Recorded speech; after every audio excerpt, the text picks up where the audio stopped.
In the previous video, we saw that the mass defect in a nuclear reaction is explosively transformed into a thin, highly dilute form of matter. It is not a passive accounting term, but a real, impulsive physical process.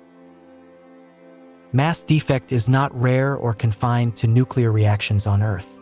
It is a universal phenomenon operating throughout the cosmos. Stars continuously generate mass defects through fusion, supernovae produce enormous deficits during collapse, neutron-star mergers release vast binding losses, and black hole collisions exhibit measurable missing mass. Together, these events form a persistent, universe-wide source of mass defects. If this missing mass is not annihilated into an abstract form of energy, but instead becomes a space-filling form of matter, a dilute, pressure-dominated medium, then the implications are profound.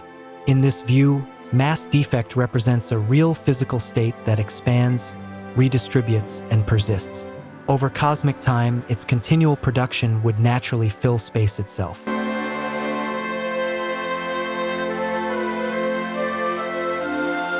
Under this interpretation, the vacuum is no longer empty.